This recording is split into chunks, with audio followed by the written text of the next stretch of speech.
Boston Celtics were finals frauds. It pains me to say this, but Jaylen Brown said it. They failed, and they failed. They let the whole city down. Yeah. Now let's get to some NBA stuff, because you know I got to start off the show there, right? I'm going to pick Dallas to win this series. Anything's possible. The Celtics are NBA champions. What they going to say now? What they going to say now? The Boston Celtics just humiliated the NBA. The Celtics' road to the NBA championship, it wasn't an easy journey. It definitely wasn't a perfect journey, and the NBA media and talking heads were more than happy to let everyone know just how disappointing this team was. How the Jays need to get broken up. How Tatum is a Kobe wannabe who just isn't that guy. How Jaylen Brown is overpaid for someone who only has one hand. And this year, how this team had a cakewalk to the finals and was definitely gonna get destroyed by the Mavs and the greatest backcourt in history. Fortunately, the internet keeps a record of everything, so we got receipts, baby. All the receipts of everyone who's doubted JT, JB, and the Celts, all throughout their journey to the winning ring that the haters said they'll never get. So let me take you on a journey to see all the naysayers and the members of the media who the Boston Celtics just humiliated.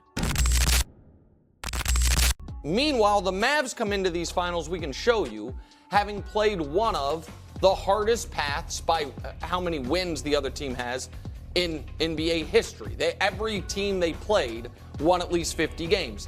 If they win the championship, by a win percentage metric, we can show you the next one, it will be the third hardest championship, again, purely as far as what the team's record was and all of that. Let's get started right away with the meat and potatoes. The first thing that comes to mind when it comes to the criticism of the 2024 Boston Celtics en route to the finals is that they played injured teams. Miami without Jimmy and Scary Terry. Cavs without Donovan Mitchell for a couple games. Indiana without Tyrese for the last 2 games of the series. And sure, these teams weren't that good to begin with. Heat won 46 games. Pacers had 47. Cavs had 48. The East only had 2 50-win teams as well.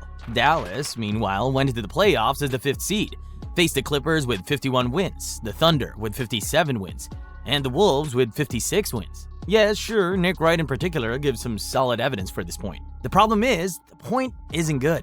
The battle-tested argument is to support the fact that the Mavs can withstand difficult, clutch neck-to-neck moments, because the previous matchups prepared them better, while Boston wasn't really tested this playoff run. But this is a pretty broad argument that can easily be disproved by previous runs. The Heat, as the 8th seed last year, faced a 58-win team in the Bucks, a 47-win team in the Knicks, and a 57-win team in the Celtics. The Nuggets, meanwhile, 42-win Wolves, 45-win Suns, and the 43-win Lakers. Hell, the Lakers had a tougher path that year, and you all saw what the Nuggets did to them. Being more battle-tested was never a catalyst of a team winning a ring. It's a good story when the team gets it done, but it doesn't make them win. If anything, the harder playoff run wears a team down, way more than the team with the easier path. And we saw that this year. Luka is spectacular, but he was gassed and was dealing with injuries come finals time. And the Mavs being more prepared for the clutch, well, that didn't really materialize. Game 1 was a blowout. Drew Holiday and Derek White made sure of the Game 2 win. Game 3, Jaylen Brown not only prevented a monumental collapse, he also outwitted Luka in the clutch. Brown runs into Doncic, blocking foul, and that's it, he's fouled out. Game 4, well, that was a blowout for the Mavs anyway. Weird game. Game 5 was a blowout too. So I guess it is possible to win with an easier path, because that was never a determinant of success.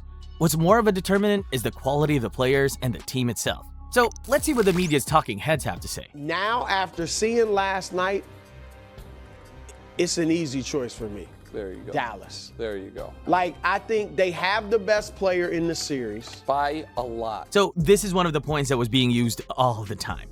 Either Dallas has the best player in the series, Luka Doncic, or they have the 2 best players in the series, Luka and Kyrie. This is an okay point. Just thinking about it. 2023, Joker was the best player in the finals. Dub. 2023, Curry was the best player.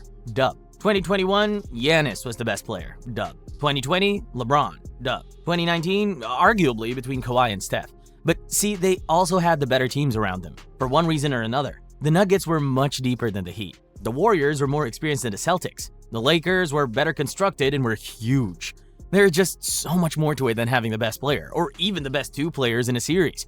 If it was that simple, LeBron would have won 4 out of 4 rings with the Heat. Kobe wouldn't have lost to the Pistons and the 2008 Celtics. We don't even need to go that far. The 2024 Phoenix Suns wouldn't get swept by Ant-Man and the Wolves if that were the case. But it just isn't. Roster chemistry, play style, matchups, fit, all of those things matter. That's why you can't just cram a bunch of star players in one team, like what the Suns did. Hell, the understanding of this concept was the thing that saved the Mavs season in the first place. Mark Cuban saw that just Luka and Kyrie wasn't going to cut it. And he saw to it to reinforce the team with guys like PJ Washington and Daniel Gafford, while also hitting in the draft with Derek Lively. It was a great fit, and it was a much better team. But Boston was clearly a better team, man. They swept the regular season series, no problem. Boston has the best regular season record in the league. And barring the things that we disproved earlier, they were clearly the favorites. And everyone did say they were favorites, after which they immediately said Dallas in 5 or 6 or 7. But why is that? Your Boston Celtics were finals frauds. Biggest frauds I've ever seen in the... Truth is, everyone is taking into account Boston's past playoff disappointments a bit too much to determine the Celtics' fate this season. So much so that the 2024 Boston's dominance was so undermined. People were fixated on the 2022 finals as a basis for this year's finals, completely disregarding the fact that this is a much deeper, balanced, well-equipped, and a much better coach team. Kristaps wasn't there in 22. Drew Holiday wasn't there in 22. Those two both had signature games in the finals individually that directly led to 2 games. Tatum and Brown are more improved, more matured players now. They were 24 and 25, respectively, in 2022. Getting criticism for losing against the veteran Golden State Warriors? It's as if they weren't young superstars in their first finals appearance, chalking it up to experience and bound to get better. And well, they did. Speaking of the 2Js, it's not a lot of high-fiving, it's not a lot of chest bumping. When one is having success, the other one is not, and that's how it is. So as bad as we all would like to see it work, they can't coexist. These two have been the subject of criticism for years. Jason Tatum is a corny Kobe wannabe. He's 6'10", but doesn't realize it. He's a choker. He played trash in the 2022 finals. He's Bam's son. Jaylen Brown, he's overpaid. He choked the 0-3 comeback against the Heat. He doesn't have a left hand. He's the worst dunker in dunk history. Well, that last point is hard to dispute, but everything else? Well, everything else has been answered. Years of talk that they have to get broken up, now invalid. The Celtics have been patient. The Jays have been patient. They worked on their craft, and now it's paid off. Even Jason Kidd tried to divide these two, but no matter. Jason Tatum has broken the championship glass ceiling. His efficiency wasn't great, but he led the Celtics in points, rebounds, and assists throughout the playoffs. He was playmaking, getting rebounds and playing great defense. Yes, his scoring was inefficient, but he was doing everything else to play point and win games. And for all he cares, he can take all the recreated Kobe picks he wants, he can hold the trophy how he wants, he can be corny all he wants, and the people can say whatever they want to say, but it doesn't matter now. Job finished. Jaylen Brown has continually been underrated. His contract has been heavily criticized, but like his teammate Jason Tatum said, What they gonna say now?